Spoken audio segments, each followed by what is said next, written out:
Hello and welcome to the Gray City podcast. I'm Sarah Jerome, one of the editors of Gray City, and I'm here with Matt Barnum, one of our reporters, who wrote about TFA, Teach for America. He gave a pretty intimate look at two people's experience in the program, and he's here to talk a little bit about that.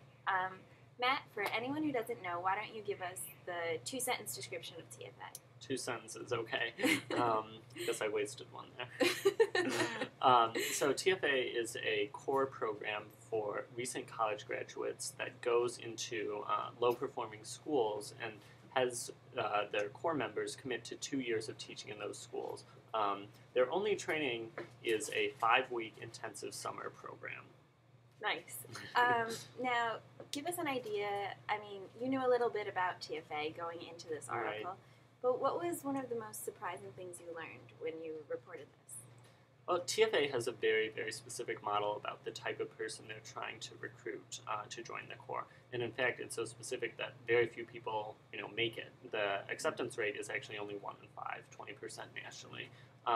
So the model is, someone has to be very intelligent, has to have a lot of achievement, has to really buy into the idea of solving educational inequality. And there are a couple more things that they look for. But what surprised me was the people I talked to, they really fit that model exceedingly well, which indicated to me that TFA is doing a pretty good job by their own criteria of getting those types of people. Now, you say buy into the idea of solving educational inequality. Mm-hmm. Do you think some people are skeptical that TFA is capable of that? Some people definitely are skeptical of that. Some of the scholarship on the effectiveness of TFA is mixed, some of it is negative. It seems to me that the most recent study and the most broad study indicates that TFA is having a positive effect, but I think there has to be more study done. But the people who are skeptical point to that people only make 2 years 2-year commitments. People in the Corps only make 2 years commitment to teaching, and that they only have a 5-week training course to actually become teachers. Now, when you talk about this very specific model that they're looking for when they're screening their applicants, would you say, in what you saw, do U of C students fare well as far as fitting into that model? Well, going by the numbers, they do better than average. Like I said, the national rate is 20% acceptance rate.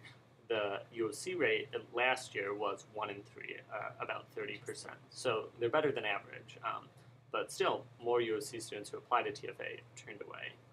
Also, I think interesting, this year's graduating class, 14% applied to TFA, so it really reaches far into the U of C. Right. What was the most challenging thing about reporting this? I think, whenever you're reporting, the two most challenging things tends to be staying objective and, getting people to open up. And this article wasn't really an exception. I think, hearing people's very emotional stories about, teaching, did make me question, make sure I was objective, and getting people to tell these emotional stories was certainly challenging. I think some people have a tendency, they want to share their story, but they also don't want to, be embarrassed or to necessarily bash a program that they're in. Right. So check the upcoming issue of Gray City. There's some soul bearing from some TFA participants, not all of whom made it through the program. Our issue is out this Tuesday, or you could check it online at chicagomaroon.com/gray-city. Thanks a lot.